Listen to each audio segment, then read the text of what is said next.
السلام علیکم ورحمۃ اللہ وبرکاتہ۔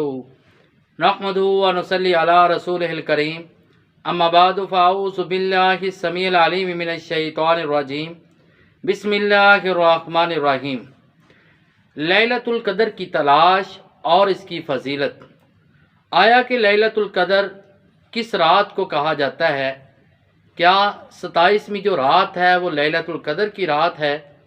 اور اسی طرح اس کی فضیلت کے متعلق صحیح بخاری کی حدیث ہے، حدیث نمبر ہے 1901، اور حدیث کو بیان کرنے والے حضرت ابو ہریرہ رضی اللہ تعالیٰ عنہ بیان کرتے ہیں کہ رسول اللہ صلی اللہ علیہ وسلم نے فرمایا، من قام لیلۃ القدر ایمانا و احتسابا غفر لہ ما تقدم من ذنبہ، جس نے لیلۃ القدر یعنی شب قدر کا قیام کیا ایمان کی حالت میں اور احتساب کی نیت سے، تو زندگی کے اس کے سارے گناہ معاف کر دیے جاتے ہیں۔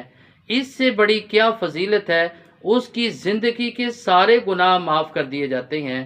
اور اسی طرح اللہ رب العزت نے قرآن مجید میں سورۃ القدر میں بیان فرمایا، اس رات کی عبادت کا ثواب 1000 مہینوں سے بھی زیادہ ہے۔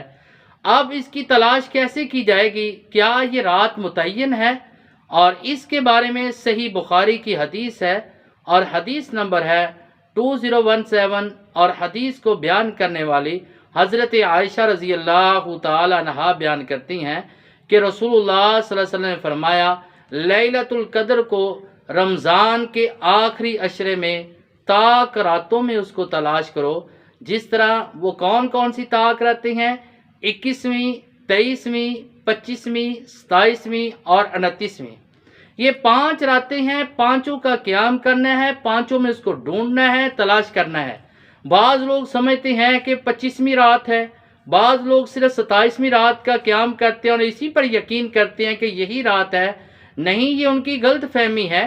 رسول اللہ صلی اللہ علیہ وسلم نے کہا کہ رمضان کے آخری عشرے میں طاق راتوں میں اس کو ڈھونڈا جائے، تلاش کیا جائے، تو لہذا ایک رات کے قیام نہیں بلکہ 5 راتوں کا قیام کر کے اس کو تلاش کیا جائے، اس کو ڈھونڈا جائے۔